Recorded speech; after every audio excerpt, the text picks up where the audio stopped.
Parece porque estas edificaciones tienen un estilo y ese estilo se llama estilo neoclásico. Y hoy me encuentro en el lugar que una vez la Universidad de San Carlos ocupó. Cuando la ciudad de Guatemala se viene al Valle de la Ermita, los últimos en trasladarse es la Universidad de San Carlos. Y hoy me encuentro en su sitio original.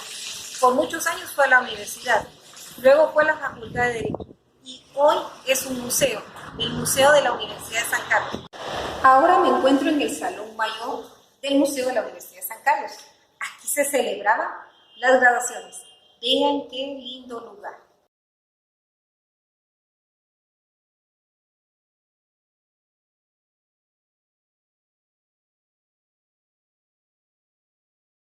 Eso es para que se motiven y sigan estudiando y un día puedan graduarse. Y aquí también se celebran actos muy especiales de las diferentes facultades. Espero verlo un día, tal vez sentado en alguno de esos lugares, y usted se recordará, un día en la clase de idioma español conocí el Museo de la Universidad de San Carlos.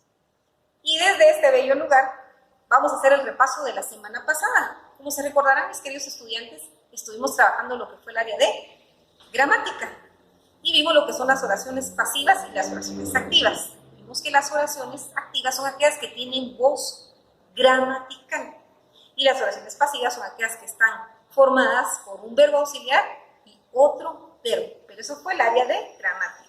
Hoy vamos a estar trabajando lo que es el área de ortografía. Sala de clases.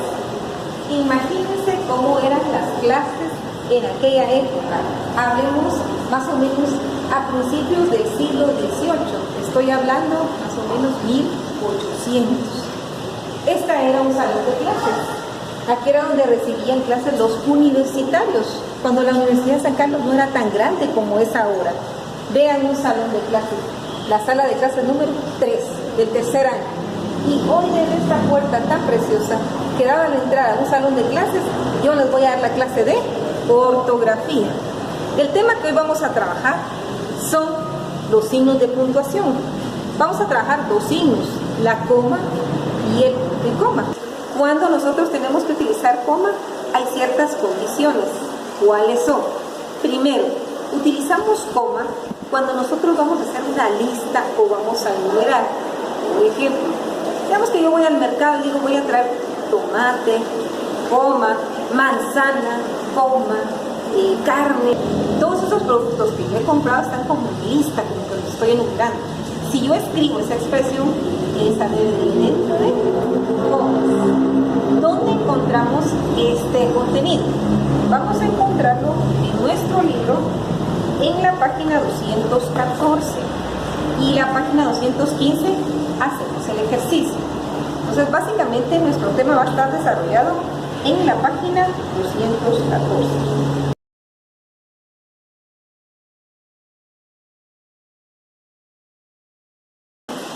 Imagínense cuando Miguel Ángel Asturias caminaba por estos corredores porque él era estudiante.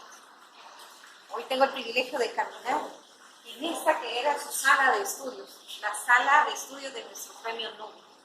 Y bien, siguiendo con nuestro tema, les había hablado de cuándo debemos de utilizar comas. Ya vimos que cuando vamos a hacer listas, ¿verdad? Como el ejemplo que les colocaba del mercado. O por ejemplo, usted dice, en mi estuche tengo lápices, coma, marcadores, coma, borradores, etc., ¿verdad? También se debe utilizar coma cuando nosotros separamos pequeños enunciados dentro de uno más grande. Podríamos colocar, mañana iré al colegio, coma. Tendremos clase de idioma español. Pequeños enunciados en donde yo puedo ir separando estas pequeñas oraciones que están dentro de un enunciado más grande.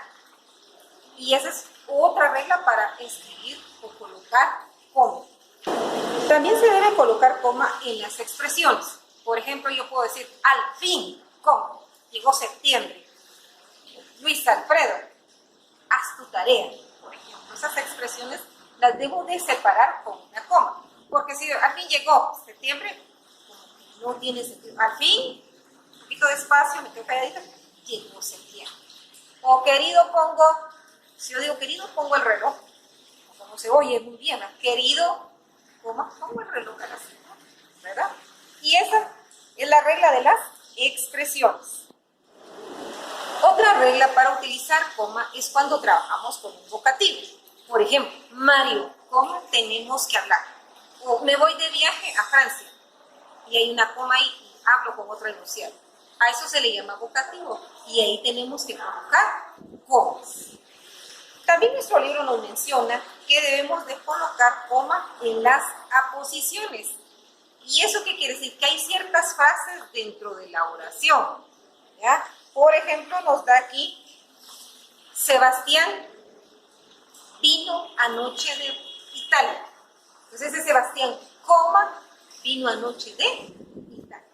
Y estas son las reglas para colocar comas. Cuando voy a enumerar, voy a listar, cuando hay vocativo, cuando voy a separar expresiones o cuando voy a separar enunciados cortos dentro de un enunciado más grande. Son pequeñas las reglas de la coma y son tan necesarias, pero si no las utilizamos, nuestra redacción no se va a entender y no va a tener no. Sala de clases número 1. Imagínense que les tocara recibir clases aquí en este salón. Vean qué precioso. Era el salón de clases del primer año, como están ustedes en primero básico. Claro, este era el primer año de la universidad, pero hagamos de cuenta que este fuera su salón de clases. Entonces hoy les tocaría lo que es el tema de punto y coma, que es el otro signo que vamos a estar trabajando. Y quiero que me acompañen, vengan conmigo y quiero presentarles, vénganse conmigo, alguien que hemos estado hablando en la clase. Aquí estoy frente al busto de Rafael Andívar. Se recuerda que lo hablamos en la literatura guatemalteca de la época colonial. Y un dato curioso, Rafael Andívar fue de los primeros estudiantes de la Universidad de San Carlos. Y aquí, frente a su busto, voy a desarrollar lo que es el tema de punto y coma. ¿Cuándo vamos a usar punto y coma? Les voy a dar dos reglas sencillas. Punto y coma se parece un poquito a las reglas de la coma, solo que el punto y coma se debe colocar cuando yo voy a empezar a enlistar. Por ejemplo, me dicen, materiales para el laboratorio de ciencias naturales. O puedo colocar dos puntos o punto y coma y puedo decir, bueno, me pidieron una pipeta, un cubreobjetos, un portaobjetos, una muestra, etc. Y ahí van las comas, ¿verdad? Pero para separar eso, ¿va? Para el laboratorio de ciencias naturales, los siguientes materiales, punto y coma. Esas son las reglas para punto y coma. La segunda regla es cuando nosotros separamos conjunciones o preposiciones. Por ejemplo, sin embargo, porque, por. Cuando vamos a utilizar esas conjunciones, nosotros debemos de utilizar punto y coma.